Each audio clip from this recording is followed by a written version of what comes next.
COVID-19 सम्बन्धी नियमित press ब्रिफिङमा स्वागत छ। म डाक्टर जागेश्वर गौतम।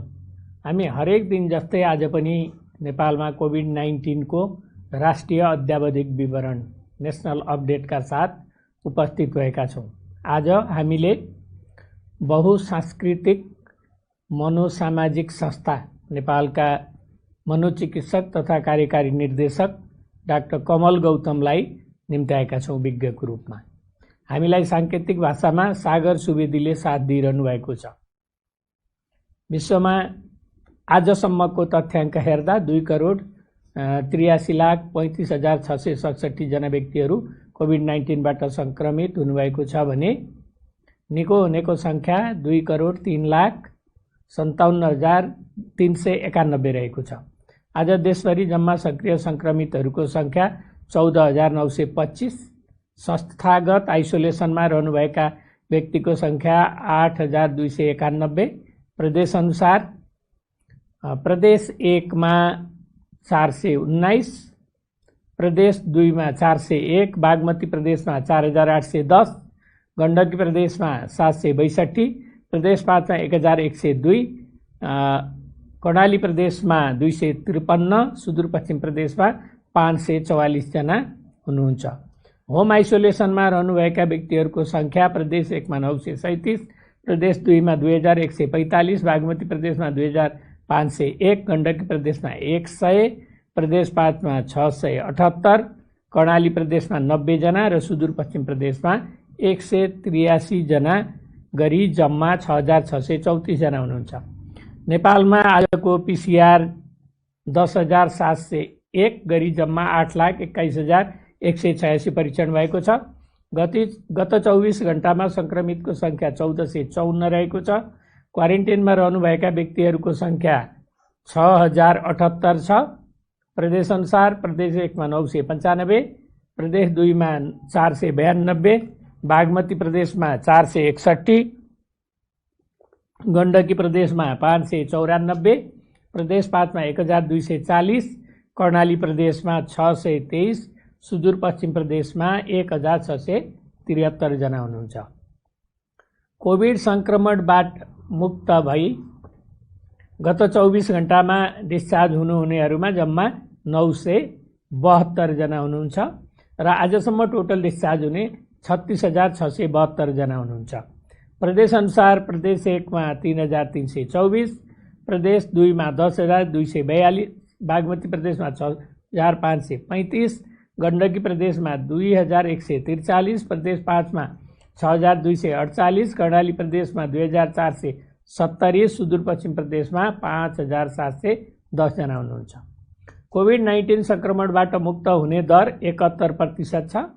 सङ्क्रमितहरू निको भई घर फर्किनु भएको छ। उहाँहरूको उपचार तथा हेरचाहमा अहोरात्र खटिनुभएका चिकित्सक, नर्सिङ स्टाफ, स्वास्थ्यकर्मी तथा अन्य सहयोगी शुभेच्छुकहरू सबैलाई स्वास्थ्य तथा जनसङ्ख्या मन्त्रालय हार्दिक धन्यवाद दिन चाहन्छ।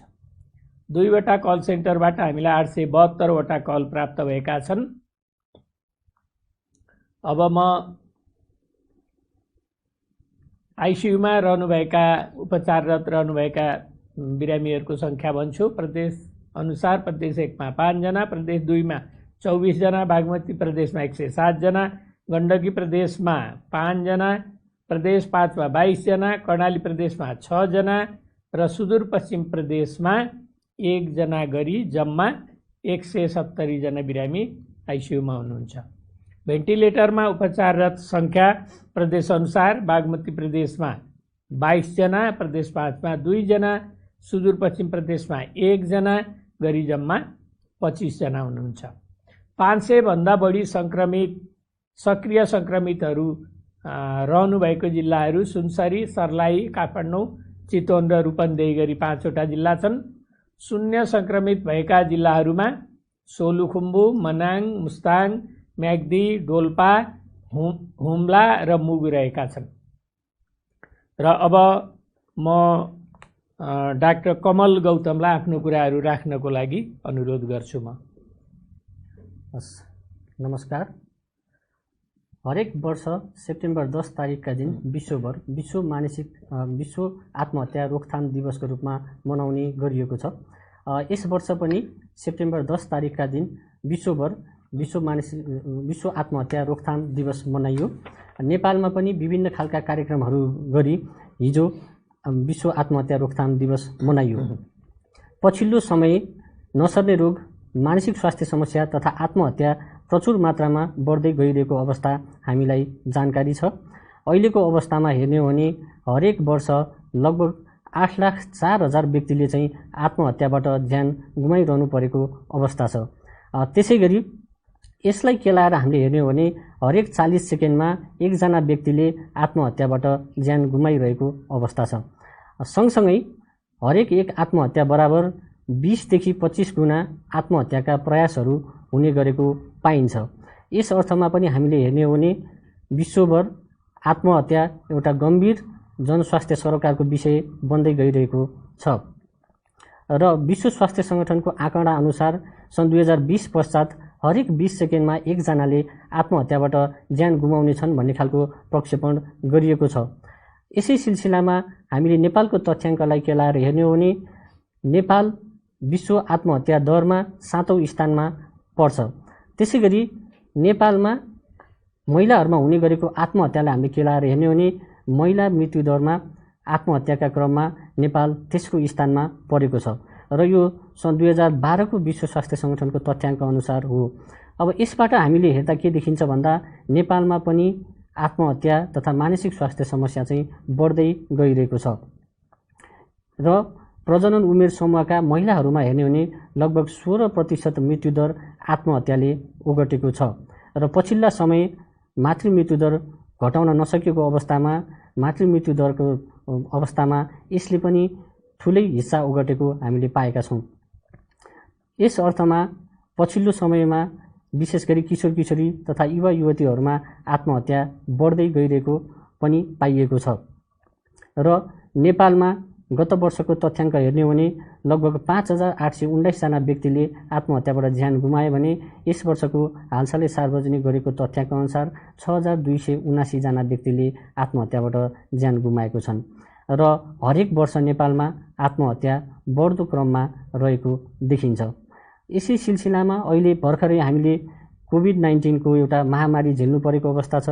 यस अवस्थामा विभिन्न खालका समस्याहरू विशेष गरी आर्थिक गतिविधिहरू, विपन्नता, त्यसैगरी रोजगारी गुमेको अवस्था, सामाजिक रूपमा एकअर्कासँग हामीले कुराकानी गर्ने, मनका कुराहरू साटासाट गर्ने खालका वातावरण नभएको अवस्था, त्यसै गरी पहिलेदेखि नै मानसिक स्वास्थ्य समस्या भएका र उपचारमा आउनुपर्ने, मनोविमर्शमा जानुपर्ने व्यक्तिहरूले जुन उपचारमा जानुपर्नेको एउटा जुन कठिनाइ छ त्यसले गर्दा एउटा उपचारमा पनि रिक्तता कायम गरेको छ भने जो अहिलेको अवस्थाबाट सिर्जित अवस्थाका कारणले गर्दा हुने तनाव, मानसिक स्वास्थ्य समस्या तथा आत्महानि तथा आत्महत्याका सोचका लागि सजिलै उहाँहरूले सेवा पाउन सक्नुभएको अवस्था छैन।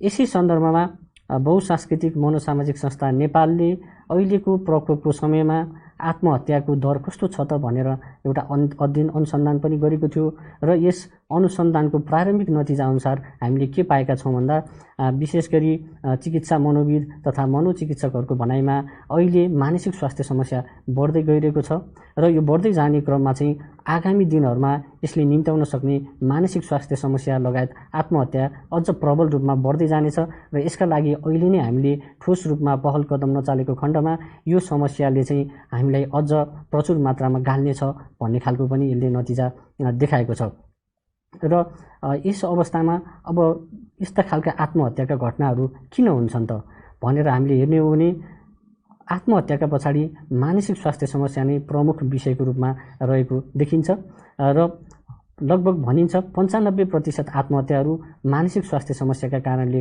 हुने गरेका छन् भने केवल 5% आत्महत्याहरू मात्र कुनै मानसिक स्वास्थ्य समस्या नभएका व्यक्तिहरूमा आवेगमा आएर गरिने, जस्तै एसएलसीको नतिजा आइसके पश्चात फेल भएको अवस्था वा ठुलो क्षति गुमाउनु परेको अवस्थामा आएर हुने गरेको पाइन्छ।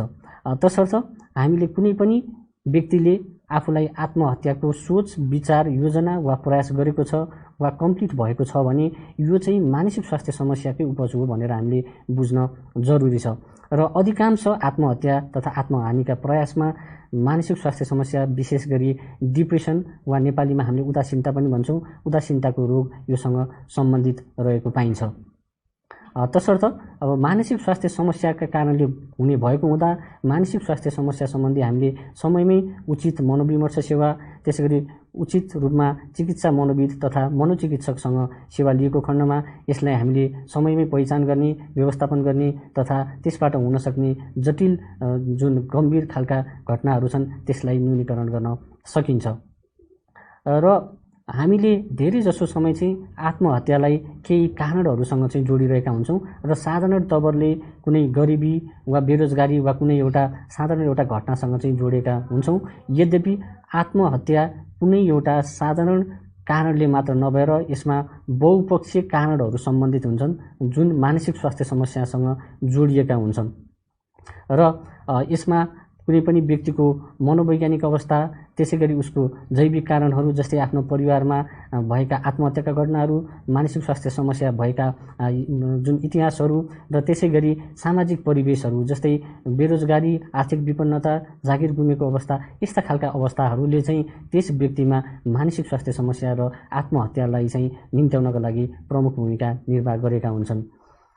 र आत्महत्याका विषयमा चाहिँ हाम्रो समाजमा विभिन्न खालका गलत बुझाइहरू वा मिथ्या कथनहरू पनि रहेको पाइन्छ। जस्तै जुन व्यक्तिले आत्महत्याको प्रयास गर्छ त्यो व्यक्तिले गरेरै छाड्छ, त्यसलाई टार्न सकिँदैन भन्ने खालको पनि भनाइ छ, जुन गलत हो। समयमै हामीले त्यस व्यक्तिको वार्निङ साइन्सहरू केही पहिचान गरेमा चाहिँ उसलाई हामीले उचित सहयोग पुर्याउन सकेको खण्डमा आत्महत्याको घटनालाई हामीले टार्न सक्छौँ।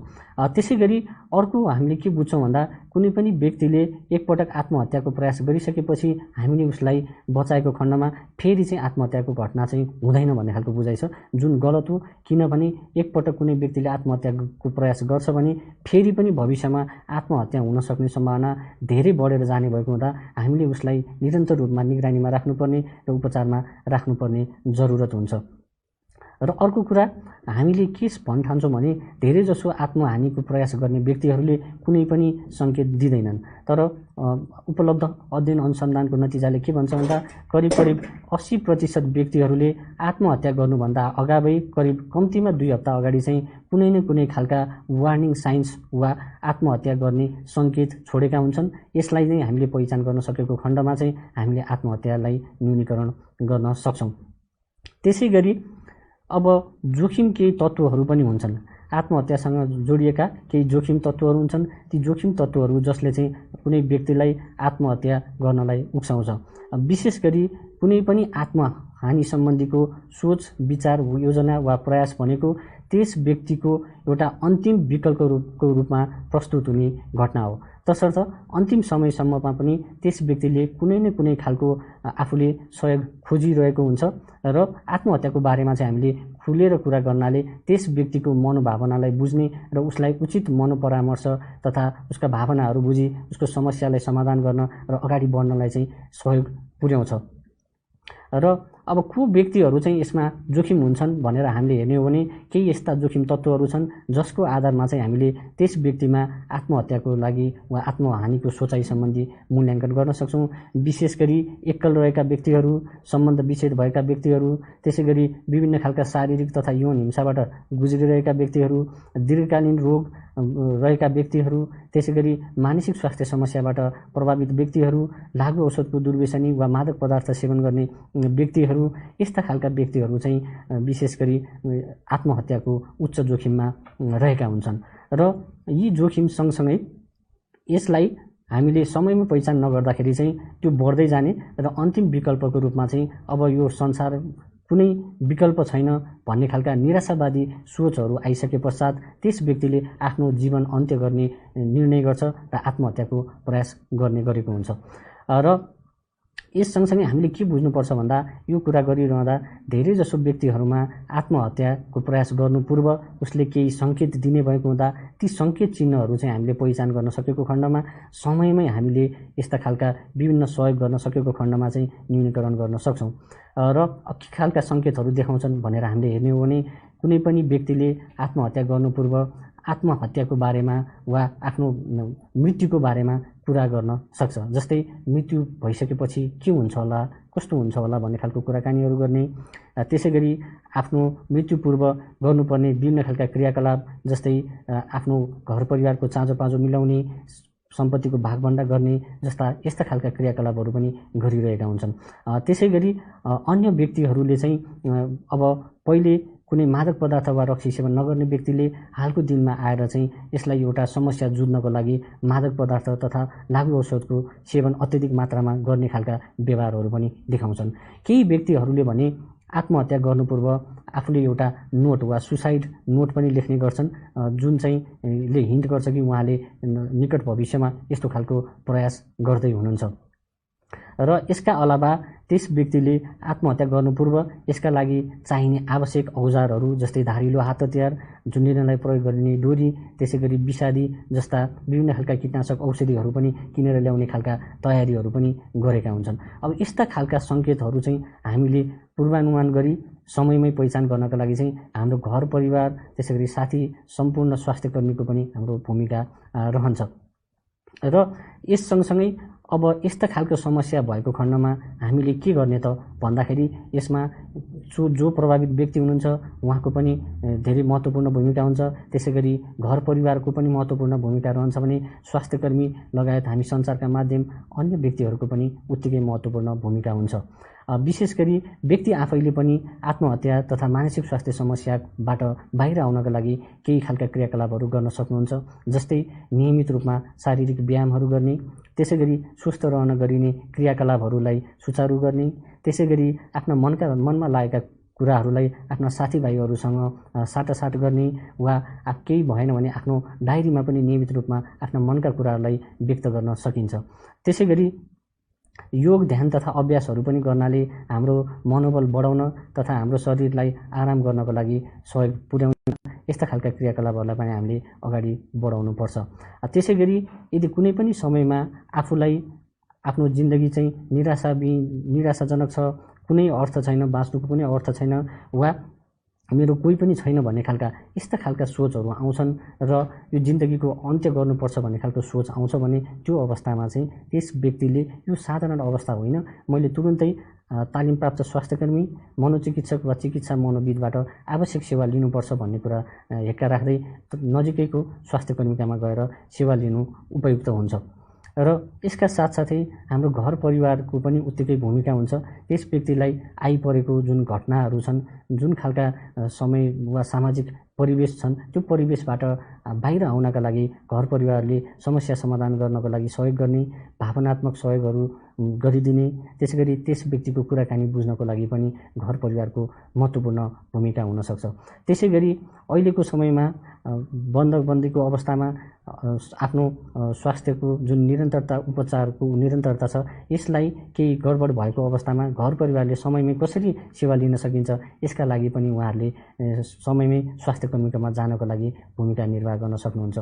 त्यसै गरी हामीले पनि केही थाहा पाएका छौँ भने अहिलेको अवस्थामा विभिन्न खालका आत्महत्याका घटनाहरू भइसके पश्चात विभिन्न सञ्चार माध्यमहरूबाट प्रसारित हुने घटनाले पनि कतिपय समय केही खालका आत्महत्याका घटनाहरू बढेको पाइएको छ। त्यसैले सञ्चार माध्यमबाट पनि हामीले यस्ता खालका सञ्चार माध्यमबाट सम्प्रेषण गर्दाखेरि कस्ता खालका घटनाहरू कसरी त्यसलाई हामीले अलिकति सेन्सेसनल नबनाइकन हामीले यसलाई चाहिँ सेन्सिटिभ भएर यसलाई गरेको खण्डमा चाहिँ यसबाट हामीले जानकारमूलक कुराहरू दिन सक्छौँ र आत्महत्या रोकथाममा क्रियाकलाप गर्न सक्छौँ। पछिल्लो समय नेपाल सरकार स्वास्थ्य तथा जनसङ्ख्या मन्त्रालय, त्यसै गरी एपिडेमियोलोजी तथा रोग नियन्त्रण महाशाखाको मेन्टल हेल्थ सेक्सनले मिलेर विभिन्न सरकारवालाहरूसँग मिलेर नेपालको राष्ट्रिय मानसिक स्वास्थ्य रणनीति तथा कार्ययोजनामा विशेष गरी आत्महत्यालाई पनि एकदम जोड दिएर विभिन्न खालका कार्यक्रमहरू, जनचेतनामूलक कार्यक्रमहरू राखिएको छ। त्यसै गरी बहुपक्षीय सहकार्यलाई बढावा दिँदै नेपालको तथ्याङ्क पनि विश्लेषण गर्ने र यसलाई न्यूनीकरण गर्न सामुदायिक स्तरमा कार्यक्रम गर्ने खालका प्रयासहरू गरिएको पाइन्छ। र यो सँगसँगै हालसालै सम्माननीय प्रधानमन्त्रीज्यूले नेपाल मनोचिकित्सक सङ्घसँग आवश्यक परामर्श लिनुभई अहिले निर्देशन दिनुभएको छ कि मानसिक स्वास्थ्य र आत्महत्यालाई हामीले अझ रूपमा चाहिँ यसलाई विभिन्न खालका चेतनामूलक कार्यक्रमहरू गर्ने र यसलाई निराकरण गर्नका लागि आवश्यक पहल गर्नका लागि निर्देशन दिनुभएको छ। यस सँगसँगै अब यदि हामीहरूमा कसैले पनि आफूलाई जिन्दगी अन्त्य गर्ने खालका सोचहरू आएको छ, विचार आएको छ, वा कसैले योजना बनाउनु भएको छ वा प्रयास गर्नुभएको छ भने यो साधारण अवस्था होइन। यस भनेको मानसिक स्वास्थ्य समस्याको उपज हो। यसका लागि हामीले समयमै आवश्यक सेवा लिनुपर्ने हुन्छ। अहिलेको समयमा हामीले विभिन्न खालका क्राइसिस हेल्पलाइनहरू पनि सञ्चालनमा रहेका छन्। विशेष गरी त्रिभुवन विश्वविद्यालय मनोचिकित्सा विभागले अहिले हालसालै एउटा सुसाइड हटलाइन सञ्चालनमा ल्याएको छ। 1660012166 तथा नेपाल मानसिक अस्पताल पाटन मेन्टल हस्पिटलबाट पनि 1166 यो 4 डिजिटको एउटा हटलाइन सर्भिसलाई चाहिँ हिजोबाट सञ्चालनमा ल्याइएको छ। यदि कुनै पनि व्यक्तिलाई यस्तो खालको सोचहरू आएको छ, विचार योजना वा प्रयास आएको छ भने उहाँले अहिले चाहिँ आफैले घरमै बसेर पनि निष्क्रिय रूपमा यस्ता खालका हेल्पलाइनहरूबाट चाहिँ सहयोग लिन सक्नुहुन्छ। यसरी हामीले सहयोग लिएको खण्डमा आत्महत्यालाई रोकथाम गर्न सकिन्छ, आत्महत्यालाई न्यूनीकरण पनि गर्न सकिन्छ र बाँचे संसार जितिन्छ। तसर्थ आवश्यक सहयोग तथा सेवा लिनु हुनको लागि म सम्पूर्णमा अनुरोध पनि गर्न चाहन्छु। हस्, धन्यवाद। हस्, धन्यवाद डाक्टर कमल गौतमलाई। हाम्रो एउटा अनुरोध छ, नेपाल सरकारले कोभिड-19 नियन्त्रण, रोकथाम र उपचार व्यवस्थापनका लागि प्रमुख प्राथमिकता दिई विभिन्न क्रियाकलापहरू गर्दै आइरहेको छ। यो अभियानमा बहुपक्षीय संयन्त्रको परिचालन गरिएको छ। संक्रमणको चक्र रोक्नका लागि लकडाउन जस्तो कठिन विधि समेत प्रयोगमा ल्याइएको थियो। देशभरका कार्यालयहरू, उद्योगहरू, यातायातका साधनका साथै दैनिक जीवनयापनका माध्यमहरू पूर्ण रूपमा बन्द पनि गरियो। हामी सबैलाई आवतजावत गर्न कठिनाई भयो। यही कठिनाई सहनाले अन्य देशले भोगे जस्तो दुरावस्थामा हामी पुगेका छैनौँ। हाम्रो प्रयास निरन्तर जारी छ र रोकथाम नहुन्जेलसम्म जारी रहनेछ। हामी सबैलाई थाहा भएकै कुरा हो, जनस्वास्थ्य यस्तो महत्त्वपूर्ण विषय हो, यसको धेरै क्षेत्रसँग महत्त्वपूर्ण सम्बन्ध रहेको हुन्छ। यसकारण अहिले कोरोनाको महामारी ती सबै सम्बन्धित क्षेत्रहरू नराम्ररी प्रभावित भएको अवस्था छ। हामी अहिले हाम्रो यो 21औं शताब्दीको कठिन मोडमा हामी आइपुगेका छौँ। यो यात्राको मार्गमा हामी सबै नराम्ररी प्रभावित भएका छौँ। सबैको साथ र सहयोगले अहिले सुधारोन्मुख अवस्थामा आइपुगेको महसुस पनि भएको छ। जनसमुदायहरूबाट यस महाअभियानमा साथ र सहयोग हामीले पाइरहेका छौँ। अहिले जनजीवन अलि खुकुलो बन्दै जाँदा गाउँघर, सहर, बजारको चहलपहल हेर्दा साँच्चै नै परिस्थिति सामान्य जस्तो हो कि भन्ने अनुभूति हुन्छ। विगतको निराशाजनक अवस्था आउन नदिन हामी सबैको उत्तिकै दायित्व छ भन्ने कुरा बुझिदिनु हुन सबैलाई हामी आग्रह गर्दछौँ। हाम्रो समाजमा विभिन्न धर्म, संस्कृति, जातिको बसोबास छ। सबैको आफ्नो विचार र धारणाहरू रहेका हुन्छन्। ती विचार धारणाहरू समाजलाई सकारात्मक बाटोमा डोर्याउने भए भने त राम्रो पनि हुन्छ, तर नकारात्मक धारणा भयो भने अत्यन्त हानिकारक पनि हुन सक्छ। पछिल्लो समय कोरोनाको महामारीको मर्म नबुझी तपाईँ हाम्रा दुःख कष्टले अवस्था भयावह हुन नपाएको सन्दर्भलाई लिएर कोरोना केही पनि होइन भन्ने खालका भ्रमहरू सिर्जना गर्ने, गलत तर्कहरू जम्मा गर्ने र समाजलाई ठुलो जोखिमतिर उन्मुख गराउने खालका व्यक्तिहरूले यस रोगको रोकथाम नियन्त्रणमा ठुलो चुनौती खडा गर्दै आउनुभएको प्रति चनाखो भइदिनु हुन र आफ्नो टोल छिमेकलाई सङ्क्रमणमुक्त बनाउने अभियानमा लाग्नु हुन विनम्र अनुरोध गर्दछौँ। यस रोगको नियन्त्रण र रोकथामका लागि अपनाउनु पर्ने जनस्वास्थ्यका मापदण्ड विरुद्धका नकारात्मक टिप्पणी तथा अभिव्यक्तिहरू कसैले पनि नदिन र सञ्चार माध्यमहरूले पनि यस किसिमका भ्रमहरू प्रचार प्रसार नगरी यस रोगको रोकथाम, नियन्त्रण र उपचारका लागि खटिरहेको वर्तमान परिप्रेक्ष्यमा सबैले जनस्वास्थ्यका मापदण्ड अनिवार्य रूपले पालना गर्ने गराउने वातावरण बनाउनु हुन स्वास्थ्य तथा जनसङ्ख्या मन्त्रालय विनम्र अनुरोध गर्दछ। यसका साथै आजको कोभिड-19 सम्बन्धी राष्ट्रिय अद्यावधिक विवरण नेसनल अपडेट यहीँनिर सकिन्छ। धन्यवाद, नमस्कार।